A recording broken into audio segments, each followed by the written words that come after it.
The single mom journey can be a harrowing, traumatic experience. In this video, I am coaching a single mom who is going through a really hard time. She's burnt out, stressed out. If you listen to this video, I think that you're going to get a lot of gems from it. Enjoy the video.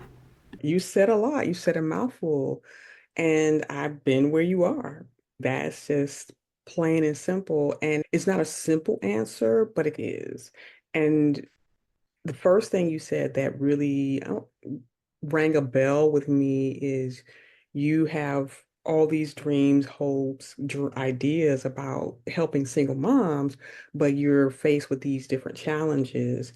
And so my thing is, how can you give from an empty cup? There's nothing there. And so let's inviting these women to come to your well and it's dry. So you have to be filled up first.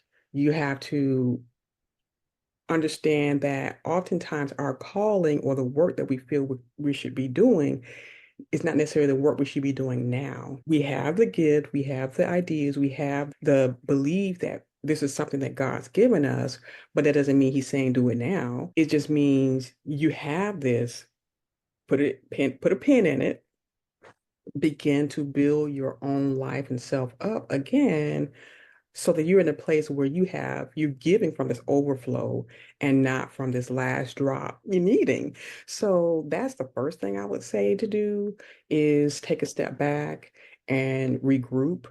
And you can still be encouraging, but it can't be to the point where you have nothing for yourself. Mhm. And I'm very much, my message these days is radical self-care, radical selfishness, because people like us who have a lot to give, who have many gifts, we tend to forget that or buy into the idea that if I'm taking care of myself, if I'm just focusing on myself, then that's selfish some kind of way, and that's self-centered, Mhm. but it's not. It's the only way you're going to be available for the people that you really want to help and serve. And if you are depleting yourself and giving from this space, you're just perpetuating that cycle of self-sacrifice. It's just not the right message to send to single moms who are already in this space of, I need to give to my kids, I need to give to my parents, I need to give to my job, I need to give to whatever else they have going on, but I'm just going to neglect myself. And that's not the healthiest thing to do at this point. And so you have to be decisive and decide, okay, am I going to take 6 months, get some rest, get myself regrouped, then come back? Because during those 6 months, you can still be writing down your ideas, you can still be planning, but you just won't be implementing at this point. You're planning and you're preparing because everybody, we all as mothers have gone through this 9 months of carrying a child, and you had those months to prepare for this child to come. And so you have to Mhm. think of this as, because you're birthing this community of single moms, this ministry that you have to prepare for the birth of it. Mhm. And getting your rest, nesting, doing all the things you do as a mother prepare in preparation for her child to come into the world. So that's really the only thing that I can say that you can take some action on now. I'm going to just sit it down. I'm going to come back to it and I'm going to take care of myself. And this is the strongest, most powerful message you can give to single moms right now. Take Mhm. care of yourself. I'm taking care of myself. Here's some things that I'm doing. Here's what I like to do. Here's how you can take time today to fill yourself up.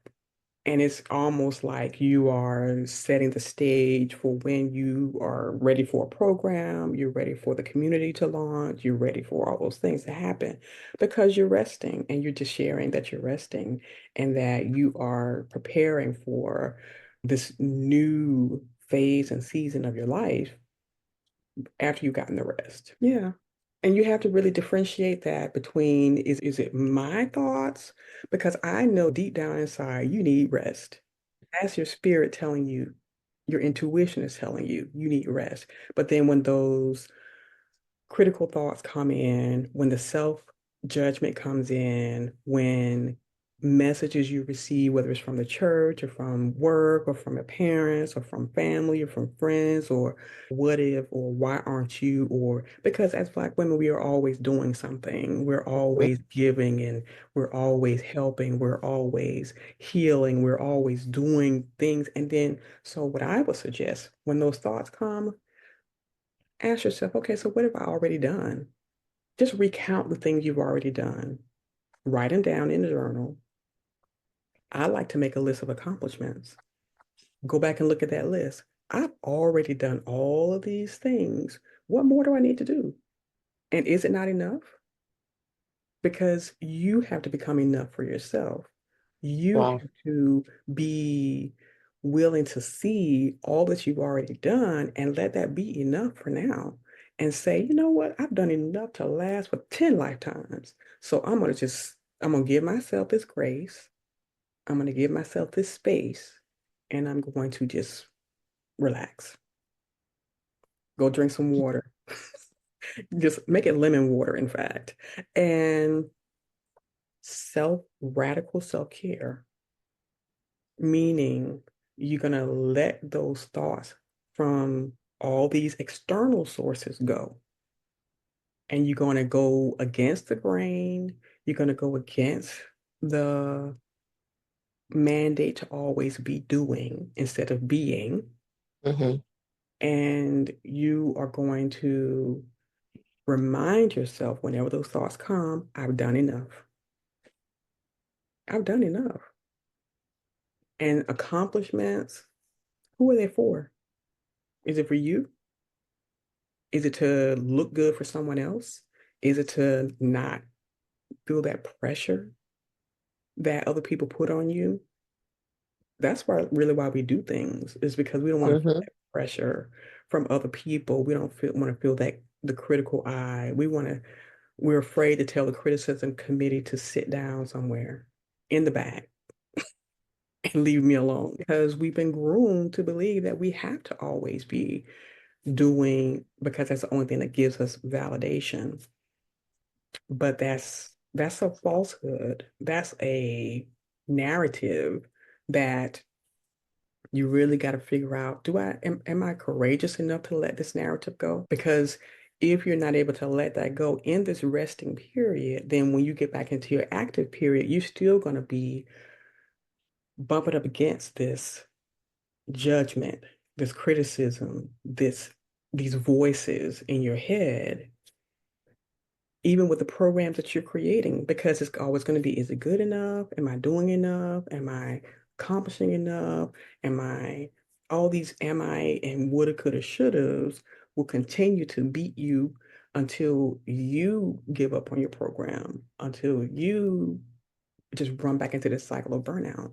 Your tears are a good thing.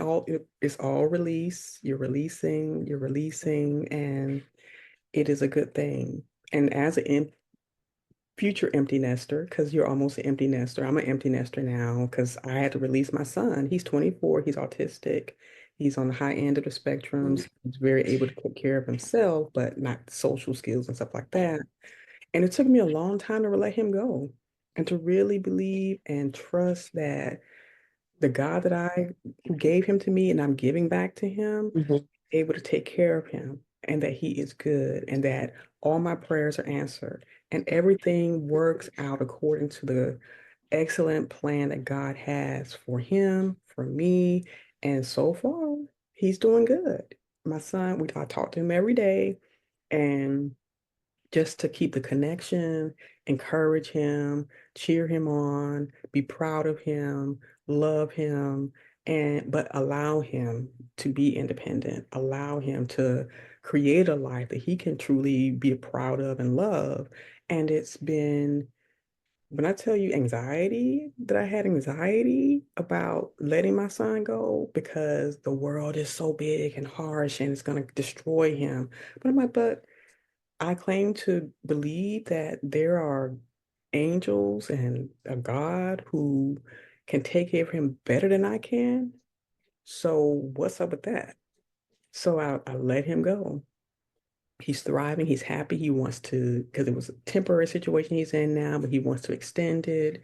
and he's happy. He loves going home now. And I'm like, oh my God. But I had to let it go. And now I'm able, in this space, I spent a month in Virginia Beach to be near the water because I love the water, because I needed this space for myself, this transition time between being a full-time mom to a 24-year-old.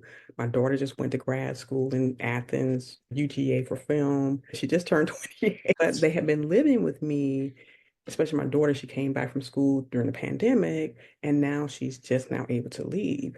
And so those 4 years with her, all those things that I had been kind of pressured to feel like I had to be everything for my kids. I had to do everything for my kids. I had to be the safe place for them to land.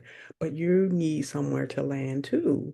You need to grow and thrive. And I took the time to for my rediscovery, self-discovery journey because they were so independent, both working, both doing what they needed to do, but still living with me and me still feeling the pressure to be a mother versus Mm-hmm. be myself.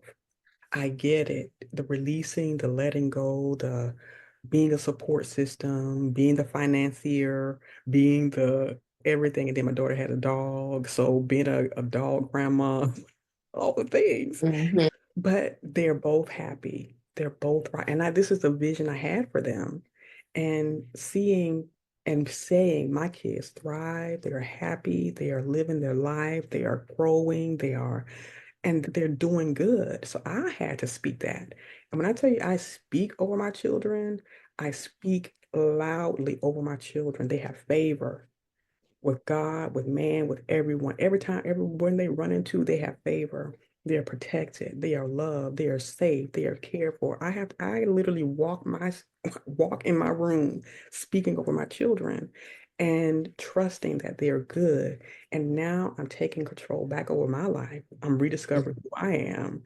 I am creating and building a life I love so that I can be happy. And when they see me happy, they know it's possible for themselves to be happy. And it's been working. It's been working. That's what I'm saying. All this release you're having right now is just the tip of the iceberg. It is it's your time. Like you said, what looks like a setback is really a setup for a comeback that's gonna blow people's mind. It's gonna blow your mind. It's really gonna blow your mind. And there's no guilt, there's no shame, there's no judgment, there is no condemnation, there's none of that because this is the path and experience you're supposed to be having right now. And everything from the mistakes, the despair, distress, all the things that you're trying to do to keep yourself in an up level, up state so you can be an encouraging and hope dealer for other people. If you don't feel that, it's okay not to feel that because we often set up, again, narratives in our minds about who we should be versus who we really are and how we Mm-hmm. really feel and what we really want. We're not authentic anymore. We don't even know what that looks like because we've been wearing a mask for so long that was first placed on us by our family, church, school, community. Everybody's been placing these masks because they want us to be palatable to them and compliant for them. So it's like now I'm taking off all these masks, I'm taking it off, and I'm figuring out who I am because really we don't know who we are because so many people have told us and projected on Right. who we are. And now it's okay, I need to take a step back and I need to figure this out. I really got to figure this out. And Absolutely. it starts with that self-discovery journey. And a lot of people are gonna be upset with you. So I'm just letting you know that part. I know that you don't, it's hard to find people who can really be supportive and in the transition and the journey that you're taking because it's a new thing and because it makes people uncomfortable when you're changing and when you're growing and when you're making decisions that don't accommodate their whims and wishes and stuff like that. And you being okay with that is just the first step, and being decisive about rest is my first priority because I think I took my sabbatical. When did I take it? I took the kind of first sabbatical before I started working again. in 20, I guess around the pandemic. When my contract ended, I didn't look for another job. I do like contract work. And then I just was like, you know what? I'm just taking time, did a little bit gig work and freelancing and stuff like that. And then I got another job. And I was, you know what? I realized I can't do this. I burned out. No. Took us leave, medical leave, and mental health leave from work. Mhm. And I was just like, I'm just not going back. And that was September last year. So it's been almost a year. And so now I've just been doing contracting, consulting, gig work, things that make me feel good and happy. And it's just, and then of course I had some stocks and everything that I was able to cash and blah, blah, blah. So that's been sustaining me. And now I'm on this uptick, but I'm creating the life the way I want to see it, the way I want to live it, and not the traditional way. But thankfully, have a lot of skills that I can leverage. So I think, but I said all that to say I use that time to rest. I use that time to just give myself permission to not always be on, not always be trying to do this, that, and the other, not allowing the pressure of life as I knew it to Mhm. dictate the life that I'm creating now. So it felt like laziness. It felt, shouldn't you be doing something? It felt like selfishness. I cut contact with a lot of my family during this time because it was stressing me out. And I'm like, stress is a no. I can't do it anymore. But I'm the happiest I've ever been in my life. That's the goal. Know who I am and be happy with who I am by accepting all of me and realizing that this is all an experience that we have on this earth journey. And so I'm going to live it. I'm going to live my life and I'm going to experience life and I'm going to be happy in it, doing it the way I want to do it. And if people think that's selfish, okay, you're doing what you want to do the way you want to do it, but I'm not calling you selfish. So I'm Right. holding space for you because I love when people get a chance to do the things they want to do. So if I can be supportive and help facilitate that, oh, it's great. But Mhm. allow me to do the same thing. I'm going to recommend a book called Okay. Women Who Run with the Wolves by Clarissa Pinkton Estes. It's a kind of a classic, but it's a very profound book. It may be a bit heavy for you at this point because you're just starting your self-discovery journey, but I still would get it and hold on to it so that as you're going through your journey, you're reading this book and you'll see how this release needs to happen in order for you to become your full, most expressive self and giving yourself permission to do that because it's one thing to want it, it's another thing to give yourself permission to do it. You have to be equipped first before you can go out and battle these. You have to Yeah. be stable emotionally, stable mentally, stable physically to be able to deal with that. And then there's even a certain way because you don't tackle it head on. It's just the connection that you create with your daughters Hmm. matters more than the message you're trying to give them. The connection first, then they can receive the message. Because if you don't, it's going to fall on deaf ears. They're going to call you a hater, all the things that kids believe about their parents or want to believe about their parents. And they're very intelligent. They can see everything. They know you. Your Hmm. kids know you. And that's why they're able to push the button. That's why they're able to do little different things. But as you're transitioning your journey into your self-discovery and your wholeness of who I am, then they're going to see a change, a shift, and they're going to see that the conversation is different, the connection is different, and then they'll be willing to listen. So, Hmm. and come to you for counsel. My daughter's always, Mommy, I know I'm always coming to you for this and this, but what do you think about this? Or what do you think about that? Or, Mommy, let me tell you about what happened in my day. And so we have that relationship, and my son's the same way because I built the connection first, and all the things that happened in the past, I apologize for everything. All the crap, all the stuff, all the mess, everything. I looked them in the eyes and I apologized to them. I said I did not do my best. I could have done better. And I take responsibility for my part, how things happen, not recognizing that you were hurting, not seeing that you were in pain, not realizing that my this decision caused this to happen and you have been affected by this and you're dealing with this still. Being sincere, my apology and acknowledging the wrong I did in ignorance or not, it was Mm-hmm. still me being humble enough to say what our parents can never say to us, what they can never admit to us, and recognizing that you are human too, you deserve more, and I'm willing to build this bridge so that we can have a connection and so that we can talk about the hard stuff. And you can feel free to come to me about the things that scare you, dreams you have, things you want to do, challenges that you're dealing with other people, and I can counsel you and I can give you some hope and I can encourage you every day. I can send crazy memes to you. We can laugh, we can enjoy food Mm-hmm. together and travel, all the things. But it did take building the connection first. I hope you enjoyed this video. So if you're a single mom, you want support, you want personalized, customized advice about how to manage the single mom journey, then schedule a one-on-one coaching session with me. I would love to be there to support you, to give you good advice, to help you through the journey so you can thrive and not just survive.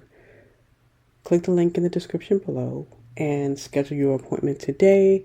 I'm looking forward to sharing with you my life experiences and strategies to help you through your journey of single motherhood. Take care and be well.